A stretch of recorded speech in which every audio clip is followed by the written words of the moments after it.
Hello everyone. Once again, welcome to Samvedna Psyche. If you are watching this, you are probably a student from the July 2023 batch who have not yet submitted the assignment, or you are from the January 2024 batch gearing up for the session. I understand the pressure of deadlines and the importance of getting these assignments done. In this video, I'll be going over the assignment solutions for Counseling Psychology MPCE-022 Assessment in Counseling and Guidance. To include the title page and the question paper before you write your answers, and while writing the answer, leave a left margin of 3 to 4 centimeters and a space of 3 to 5 lines after every answer. I have shared the question paper also in case you need it. Now let's dive straight into the assignment solutions. Before writing the answers, mention the subject along with subject code. Write that it's a tutor marked assignment, then write the course code and the assignment code. I won't go into lots of details about the answer. I'll just show you how the answer is framed, and you can take the screenshot. In case you need a soft copy for the same document, share your email ID. I will provide it immediately. Question 1. Discuss the meaning, purpose, principle and process of psychological assessment. Here, whatever is asked, that will be our main heading in the answer. So we will have 4 main headings. First, meaning.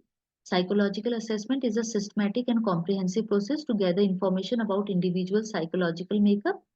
It collects data from multiple sources. It serves as the initial step in counseling, which is triggered by presenting problem by a client. These assessments are conducted by skilled professionals by using variety of tools and techniques. And assessments can be of 2 types, process-oriented assessments and product-oriented assessments. Then second main heading will be purpose of assessment. Purpose I have written in points with headings. So the first purpose is self-understanding. It facilitates self-understanding for the client.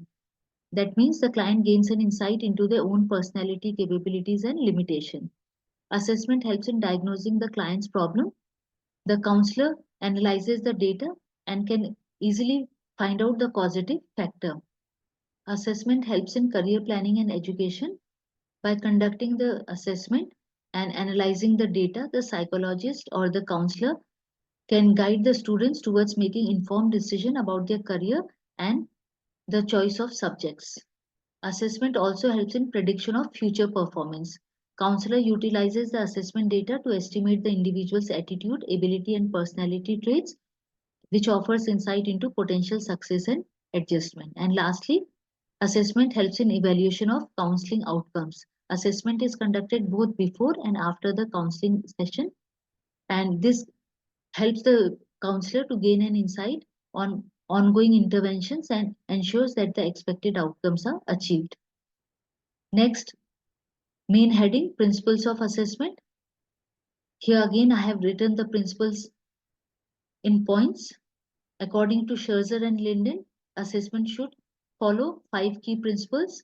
First, it should be holistic. Next, assessment should be ongoing. Next, assessment should be balanced. It should be accurate and it should be confidential. The last main and the main heading, process of assessment. Assessment process passes through a series of steps, and those steps again I have mentioned in points. First, formulating goals or defining and formulating goals. Once the goals are formulated, then tools and techniques are identified for the assessment. After the identification of tools and techniques, the data is gathered from different sources. Once the data is collected, all the relevant information is collected, then specific assessment data is interpreted. Each and every data is interpreted to gain an insight into the client's current situation. Once specific data is interpreted, then the complete data is integrated and then it is interpreted as a whole, which provides a broader perspective and a better understanding about the client's situation. And once the data is integrated and interpreted, then assessment information is formulated, which provides insight into client situation, providing a basis for informed decision making. And lastly, if the counselor identifies that there were some shortcomings in the initially formulated goals, then they reformulate the goals. Question 2, define interview, discuss the characteristics and types of interview. So first of all, definition. Interview is a purposeful conversation designed for systematic gathering of data, and interview is a structured and directed, and participants have assigned roles in it. It serves as a mean of obtaining insight, perspective, or details from the interviewee or a client on a particular subject, and interviews are often guided by predetermined questions or topics. Next, characteristics of interviews I have mentioned in points with headings. First, the attitude of interviewer and interview is very important for the success of the interview. Next, a proper atmosphere is required. Proper atmosphere includes both physical and emotional aspects of the interview environment. Next is the effective response of the interviewer during the interview process. That also plays a very important role in the interview process. Next one is empathy. This is the ability to understand the client's feelings and thoughts, which directly impacts the depth of the conversation. Recording of responses. This is very crucial for preserving information accurately, and this can be done by taking detailed notes during the interview or through electronic devices. It can be recorded, but with the client's permission. And lastly, interview is different from communication because interviews have a purpose and specified roles for both interviewer and the interviewee. Types of interviews. There are 4 basic types of interviews. First one, structured. These follow a predetermined set of questions asked in a consistent manner and in a particular sequence. The structured format helps in easy organization of information, but the limitation is its reliance on respondents. Unstructured interview, this offers flexibility in the order of the question and the sequence of the question, and the interviewer may have a general idea of the questions, but modifications can be based on the client's need. The flow of communication guides the questions, providing the advantage of adaptability. Semi-structured interview, this combines the elements of both structured and unstructured interviews. Intake interview, also known as initial interview, is the first meeting between the interviewer and the interviewee or the counselor and the client. And it is one-to-one interaction where counselor gathers the information about the client's presenting problem, general life situation, history, interpersonal functioning, etc. And then you will conclude your answer. Question 3. Discuss in detail about the role of counselor in guidance and counseling. The counseling process involves a continual transformation within the client to facilitate desired personality changes. These changes include raising awareness in the client, cultivating behavioral changes, and understanding the client's potential limitations and optimizing them for goal achievement. In vocational and educational counseling, the counselor focuses on obtaining factual information, helping the client to understand it, and promoting rational problem solving. While in personal and emotional issues, the emphasis is on encouraging the clients to express and elaborate on their feelings related to problem, exploring emotions and personal resources, making clients aware of actions conducive to changes, collaboratively planning actions with the client, and assisting in implementing the most suitable course of action. The counseling process follows defined stages as outlined by Hackney and Cormier. There are 4 stages. The first one is establishing relationship with the client. This is the basis for counseling process. The counselor takes the lead and develops mutual respect, trust, and open communication. This involves active and attentive listening and understanding. The attitude and verbal communication of the counselors are very vital for this process. Openness, understanding, and genuine appreciation also help in a positive relationship. Then, goals of initial counseling interview. Goals are divided into 2 types, counselor's goals and client's goals. Counselor goals are to build a positive relationship, clarify the counseling process and mutual responsibilities, facilitate communication, identify and verify client concerns, collaborate with the client to gather assessment data for counseling. And client's goals, to understand counseling process and their own responsibilities in it, share and explain reasons for seeking help, cooperate in assessing both the problem and themselves. Second stage is identification and exploration. Once the rapport is built between the counselor and the client, then the counselor distinguishes between the surface and complex problems, and verifies if the stated issue is the root problem or not. This phase includes three dimensions: time dimensions, which includes the client's past experiences that significantly impact their life, and the present dimension that covers the client's current functioning, especially the experiences leading them to counseling.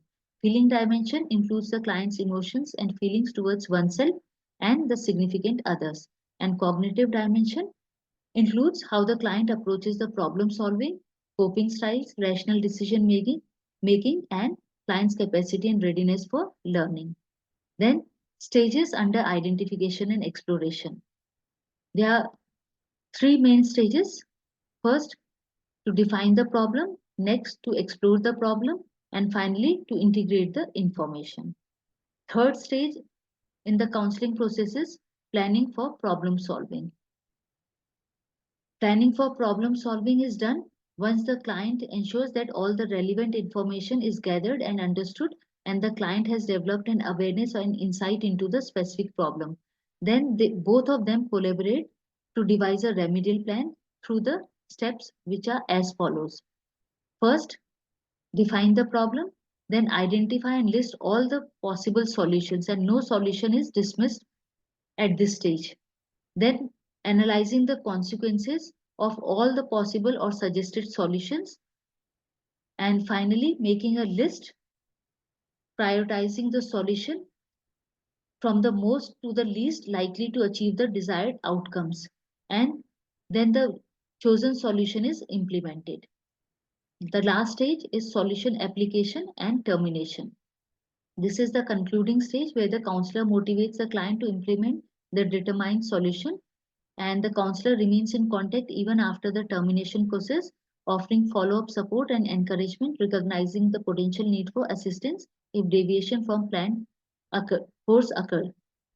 Once the counselor and client have addressed all the concerns to the fullest, the counseling process concludes. Termination can be one-sided or it can be mutual. And before the termination, the counselor summarizes all the key points of the counseling process to the client. With this, section A is completed. Now let's move on to section B. Explain the various types of psychological tests. Psychological tests are of different types based on the content and administration, and they are categorized into verbal or non-verbal test, power or speed test, and group and individual test. Now, based on the purpose, there are various type of tests which I have again taken in points. The first one, intelligence test. Here you'll write what is intelligence test and what they do. So these measure intelligence. They divide the task into verbal, non-verbal, and performance component. And then you have to give the examples like Stanford Binet intelligence, Wechsler's adult intelligence scale, or Bhatia's battery of performance. Then second, test of interest and aptitude. Interest test measures individual performances, while aptitude test measures potential in a specific field, and then give examples for each one of them. Third, attitude test, which evaluates the individual's feelings towards an event, person, or object. And these are used in marketing and uses Thurston or Likert scale. Next one, achievement scales, measure the individual's performance in a specific area, like measuring knowledge and skills acquired after completing a course. These can be standardized or informal, and they help in identifying strengths, weaknesses in a particular area and assessing performance over time. Neuropsychological tests, they are designed to measure psychological functions linked to the specific brain structures or pathways. And personality tests, these assess thought, emotions, attitudes, and behavioral traits and offer insight into strengths, weaknesses, and potential disturbances. Personality tests are of two types, objective and projective.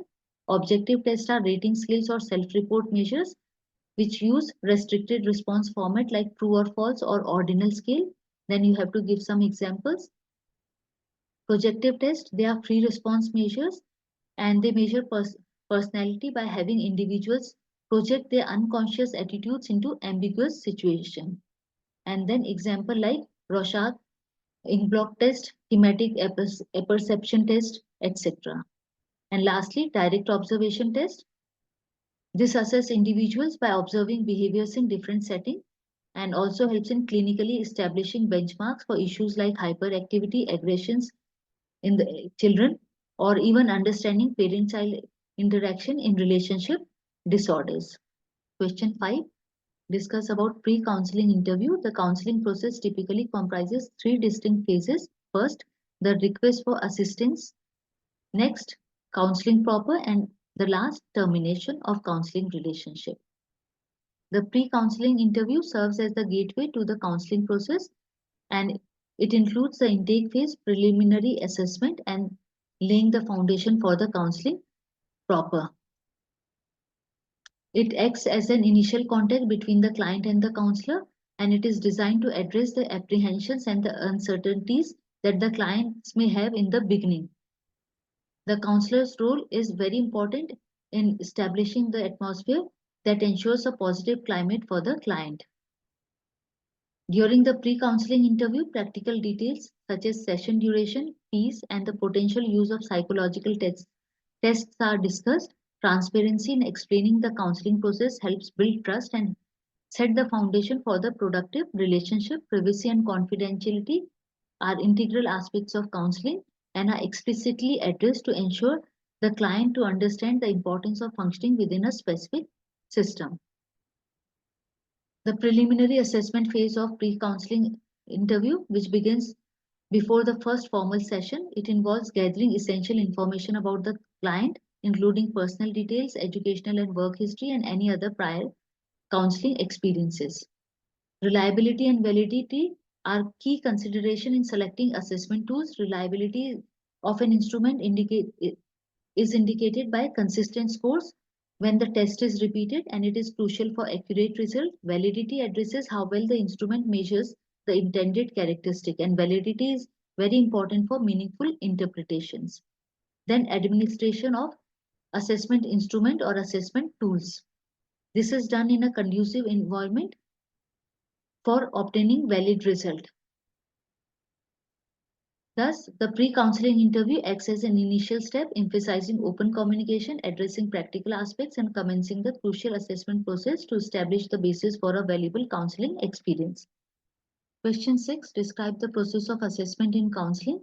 The process of assessment in counseling is a methodical and structured series of steps, each playing a crucial role in understanding and addressing the client's needs. And there are 7 steps, which I have written one after the other with headings. First is formulating goal, then identifying tools and techniques. Next, data collection phase, then interpreting specific assessment data.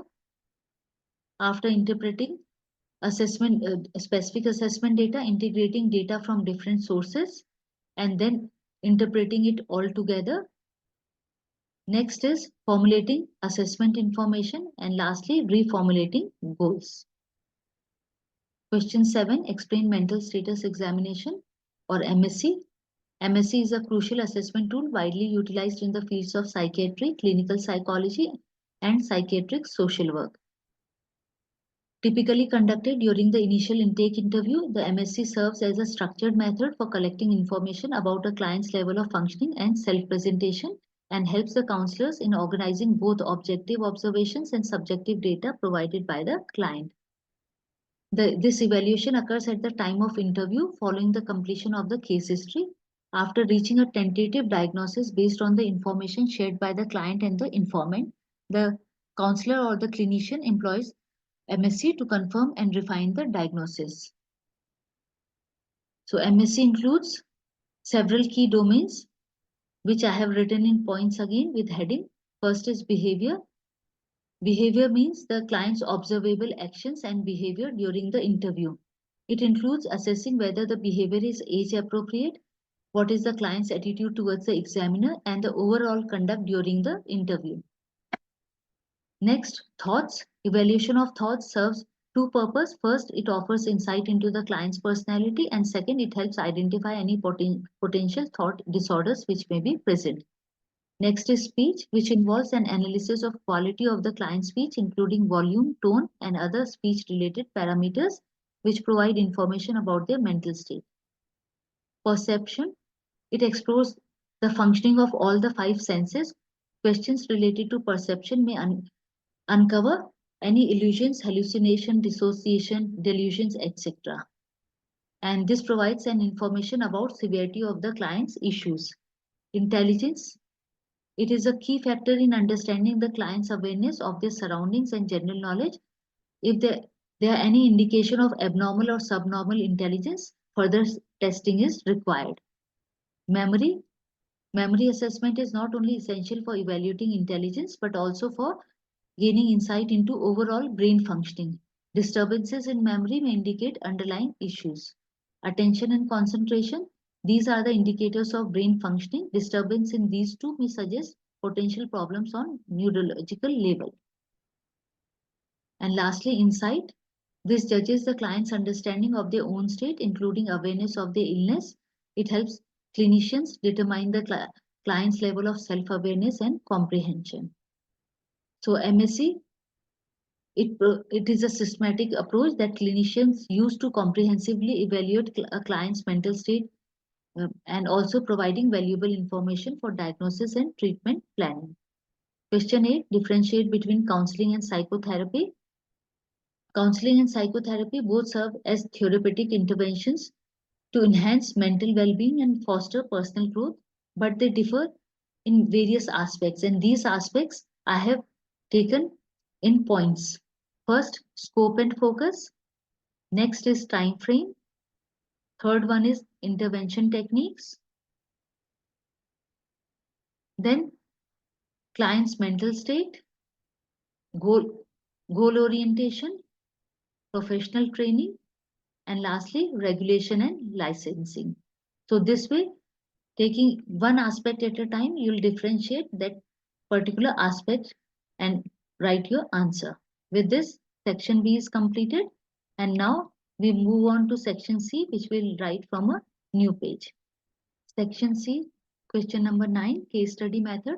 This method involves thorough examination of individual groups or cultures by utilizing various data sources like interviews, observation. It enables a complete exploration of individual groups or cultures and provide a detailed insight.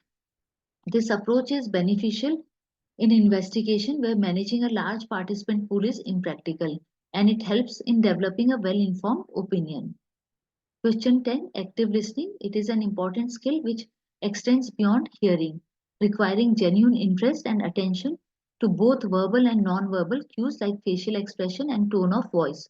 Observing these signals provide insight into the client's emotions and thoughts, and this empathetic approach develops understanding, creating a supportive environment throughout the counseling process and accurately reflecting the client's current state of mind. Question 11, component of assessments. The components are planning, which involves determining what and how to measure and guiding tool selection. Next is data collection. It can be qualitative or quantitative, and it provides a complete picture. Next, processing, where raw data is analyzed for conclusion. And finally, communication of result, which emphasizes clarity, precision, and avoiding negative consequences and ensuring a meaningful understanding of human behavior in the assessment process. Question 12, fundamentals of narrative therapy. Narrative therapy delves into life events, treating them as a play to comprehend the diverse influences shaping behavior. By exploring emotional, cognitive, and spiritual perspective, individuals assign meaning to events. Perceptions may vary, and responses depend on personality traits, influencing how people navigate life challenges. This approach develops flexibility, empowering individuals to instigate positive changes for improvement. Empathy. Empathy is a fundamental skill in counseling which involves the ability to understand a client's emotions while maintaining objectivity. This delicate balance allows counselor to create a positive and safe environment which fosters open communication. By immersing themselves in the client's experiences, counselors build trust and validation, which lays the foundation for a strong therapeutic relationship. Question 14, confidentiality.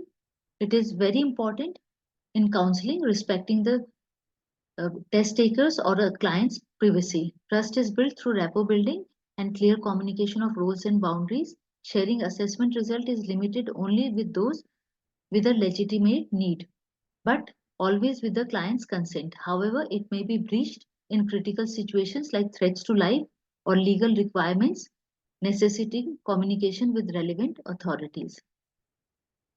Question 15. Components of comprehensive guidance and counseling program. A comprehensive guidance and counseling program consists of 4 key components. These include a structured guidance and counseling curriculum, which focuses on self-awareness and the career development. Next, individual planning to aid students in personal, educational, and career development. Third is responsive services for those facing challenges. And the last, system support, which includes activities and resources to sustain the overall program's effectiveness. Question 16. Basic steps of evaluation. Evaluation in guidance and counseling follows a cyclic process which includes identification of objectives, planning, analysis, reflection, and follow-up. Challenges arises due to diverse objectives among schools and counselors. The key step involves clearly defining measurable objectives, crucial for assessing program outcomes and establishing appropriate evaluation criteria in the educational guidance field. Question 17. The guidance calendar. It is a crucial element in a school's guidance program which addresses the student's need beyond academics.